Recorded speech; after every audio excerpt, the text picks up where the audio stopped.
Hello friends, welcome back to our channel Swaraj family kitchen. ఈరోజు మన recipe వచ్చేసి రాగి పిండితో ఉప్మా ఎలా ప్రిపేర్ చేసుకోవాలో చూపిస్తాను. చాలా ఈజీగా అండ్ చాలా టేస్టీగా ఉంటుంది. మార్నింగ్ బ్రేక్ఫాస్ట్ ఏం చేయాలి, ఏం టిఫిన్ పిండి లేదే అనుకున్నప్పుడు ఇలా రాగి పిండితో ఉప్మా చేయండి. చాలా తక్కువ టైంలో ఈజీగా అయిపోతుంది అండ్ టేస్ట్ కూడా చాలా బాగుంటుంది. రెగ్యులర్గా చేసుకునే ఉప్మాలా కాకుండా ఇలా రాగి పిండితో డిఫరెంట్గా ఉప్మా చేయండి, చాలా ఇష్టంగా తింటారు. మరి ఈ టేస్టీ రాగిపిండి ఉప్మాని ఎలా ప్రిపేర్ చేసుకోవాలో చూద్దాము. ముందుగా స్టవ్ ఆన్ చేసుకుని కడాయి పెట్టుకొని ఇందులోకి 1 టేబుల్ స్పూన్ నెయ్యి, 2 టేబుల్ స్పూన్ ఆయిల్ వేసుకోవాలి. మీరు కావాలి అనుకుంటే మొత్తం నెయ్యితో అయినా చేసుకోవచ్చు. ఇందులోకి ఒక 10-15 జీడిపప్పు వేసుకుని గోల్డెన్ బ్రౌన్ కలర్ వచ్చేంత వరకు కూడా మనం ఫ్రై చేసుకోవాలి. స్టవ్ మీడియం ఫ్లేమ్లో పెట్టుకుని ఉంచుకోవాలండి. చూడండి, ఇక్కడ జీడిపప్పు మనకి బ్రౌన్ కలర్లో అయితే ఫ్రై అయిపోయింది. ఇప్పుడు మనం వెంటనే తీసుకుని ఒక బౌల్లోకి తీసుకుని పక్కన ఉంచుకుందాము. మీరు జీడిపప్పు వద్దనుకుంటే కనుక స్కిప్ చేసుకొని వీటి ప్లేస్లో పల్లీలు కూడా యాడ్ చేసుకోవచ్చండి. చూడండి, ఈ జీడిపప్పు అన్నీ కూడా తీసుకుని ఒక బౌల్లోకి అయితే తీసుకుని పక్కన ఉంచుకుందాం. ఇప్పుడు అదే ప్యాన్లోకి 1 టేబుల్ స్పూన్ ఆవాలు అండ్ 1 టేబుల్ స్పూన్ జీలకర్ర, కొంచెం ఒక 1/2 టేబుల్ స్పూన్ పచ్చనగపప్పును వేసుకొని దోరగా ఒక 2 సెకండ్స్ అలా ఫ్రై చేసుకోవాలి. సన్నగా తరిగిన ఒక ఉల్లిపాయ, ఒక పచ్చిమిర్చి ఈ విధంగా వేసుకోవాలి. అండ్ అలాగే కరివేపాకు కొంచెం వేసుకొని ఇందులోకి ఈ రాగిపిండి ఉప్మాకి సరిపడా టేస్ట్ కోసం ఇప్పుడే సాల్ట్ వేసుకున్నట్లయితే మనకి వెంటనే ఇక్కడ ఆనియన్స్ కూడా త్వరగా మగ్గిపోతాయన్నమాట. చూడండి, ఒక 5 నిమిషాలకే ఈ ఆనియన్స్ మంచి కలర్లోకి వచ్చేస్తాయి. ఇప్పుడు ఒక చిన్న సైజు టమాటాని కూడా చిన్న ముక్కలుగా వేసుకొని ఇందులోకి యాడ్ చేసుకోవాలి. ఈ టమాటా కూడా మనకి పచ్చివాసన పోయి సాఫ్ట్గా అయ్యేంత వరకు కూడా మనం ఈ ఆయిల్లోనే ఫ్రై చేసుకోవాలి. ఈ టైంలోనే ఒక చిన్న ఇంచ్ అంత అల్లం ముక్క ఇష్టం ఉంటే వేసుకోవచ్చు, లేకుంటే స్కిప్ చేయొచ్చు. ఇది టోటల్గా ఆప్షన్ అండి. చూడండి, ఇక్కడ ఆనియన్స్, పచ్చిమిర్చి అండ్ టమోటా మంచిగా మగ్గిపోయాయి కదూ. ఇప్పుడు 1 కప్పు తీసుకొని ఆ కప్పుతోనే మనం బొంబాయి రవ్వని తీసుకోవాలి. సేమ్ అదే కప్పుతోనే రాగిపిండి తీసుకోవాలి. మనం మొత్తంగా ఇక్కడ రాగిపిండితో చేసుకుంటే అంత టేస్టీ ఉండదండి. ఇలా 1 కప్ బొంబాయి రవ్వ, 1 కప్ రాగిపిండి తీసుకుంటే చాలా డిఫరెంట్ టేస్ట్ ఉంటుంది.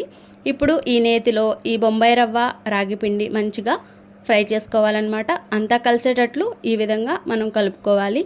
ఈ రవ్వ పిండి మంచిగా కలిసేటట్లు కలుపుకున్నాం కదా, చూసారు కదా, ఈ విధంగా అయితే కలిసిపోవాలి. మనం ఇక్కడ 2 కప్స్ తీసుకున్నామండి. వాటర్ని మనం 4 కప్స్ అయితే తీసుకుంటే చక్కగా పర్ఫెక్ట్గా ఈ రాగిపిండి ఉప్మా అయితే రెడీ అవుతుంది. మీరు పొడిలాడుతూ ఉప్మా కావాలి అనుకుంటే 3 కప్స్ వాటర్ మాత్రమే వేసుకోండి. చక్కగా ఇక్కడ 4 కప్స్ వేసుకున్నట్లయితే ఈ ఉప్మా మంచి టేస్టీతో చాలా బాగా ఉడుకుతుందన్నమాట. ఒకసారి వాటర్ వేసుకున్నాక అడుగు నుంచి కలుపుకుంటూ ఈ విధంగా అంతా మిక్స్ చేసుకోవాలి. చూడండి, మనం స్టవ్ని మాత్రం మీడియం ఫ్లేమ్లోనే ఉంచుకోవాలి. ఎట్టి పరిస్థితిలో హై ఫ్లేమ్లో అస్సలు ఉంచుకోకూడదండి. ఇప్పుడే టేస్ట్ ఏమన్నా తక్కువగా ఉందేమో చూసుకొని కొంచెం సాల్ట్ని అడ్జస్ట్ చేసుకుని మరొక్కసారి ఇలా కలుపుకుంటూ ఈ ఉప్మాని ఉడికించుకోవాలి. ఇవి ఉప్మాని మూత పెట్టుకుని ఉడికించుకున్నట్లయితే మరి కాస్త త్వరగా ఉడుకుతుందన్నమాట. ఇది దగ్గరగా అయ్యేంత వరకు ఉడికిపోవాలంటే మూత పెట్టేసేయాలి. ఒక 5 నిమిషాలు మీడియం ఫ్లేమ్లో పెట్టుకు చూసామంటే ఉప్మా చూడండి దగ్గరకైతే వచ్చేసింది కదూ. ఇప్పుడు మనం ముందుగా నేతిలో వేయించుకున్న జీడిపప్పుని కొన్ని వేసుకొని కొన్ని గార్నిషింగ్ కోసం పక్కన ఉంచుకున్నాను. ఈ విధంగా అంతా కూడా జీడిపప్పు వేసుకున్నాక ఒకసారి మొత్తం కలుపుకోవాలి. ఇప్పుడు స్టవ్ ఆఫ్ చేసేసుకుందామండి. స్టవ్ ఆఫ్ చేసుకుని ఒక సర్వింగ్ బౌల్లోకి వేసుకుని వేడిగా మనకి నచ్చిన చట్నీతో సర్వ్ చేసుకుని తిన్నామంటే చాలా బాగుంటుంది. చాలా హెల్దీ అన్నమాట. ఎప్పుడు బొంబాయి రవ్వతోనే ఉప్మా కాకుండా ఇలా డిఫరెంట్గా రాగిపిండితో ఉప్మా చేసుకు తినండి. చాలా హెల్దీ. పిల్లల నుంచి పెద్దవాళ్ళ వరకు ఎవరికైనా నచ్చుతుందండి. చూడండి, వేడిగా ఉన్నప్పుడే ఒక బౌల్లోకి అయితే ఇలా సర్వ్ చేసుకుంటున్నాను. చాలా బాగుంటుంది. తప్పకుండా మీరు కూడా ట్రై చేసేయండి. నేను చెప్పినట్లు చూడండి, ఈ విధంగా చక్కగా బౌల్లోకి వేసుకొని సర్వ్ చేసుకొని మనకి నచ్చిన చట్నీతో ఎంజాయ్ చేసేయచ్చు. ఇక్కడ మనకి పల్లీ చట్నీ ఏదైనా సరే బాగుంటుంది. చాలా టేస్టీగా ఉంటుందన్నమాట. అండ్ హెల్దీ అండి. ఇది మనకి ఎన్నో పోషకాలున్న రాగిపిండితో చేసిన హెల్దీ ఉప్మా అన్నమాట. డెఫినెట్గా మీరు ట్రై చేయండి.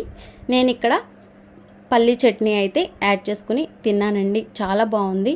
పైన కొంచెం ఫ్లేవర్ కోసం కొంచెం అంత నెయ్యి వేసుకుని తినండి, సూపర్ ఉంటుంది. పిల్లలకు కూడా డెఫినెట్గా నచ్చుతుంది. మరి ఈ రాగిపిండి ఉప్మా మీకు నచ్చినట్లయితే లైక్ చేయండి, షేర్ చేయండి, కమెంట్ చేయండి. తప్పకుండా మీరు ట్రై చేసి మీ కామెంట్ సెక్షన్ని నాకు షేర్ చేయడం మర్చిపోవద్దు. Thank you for watching. Bye friends.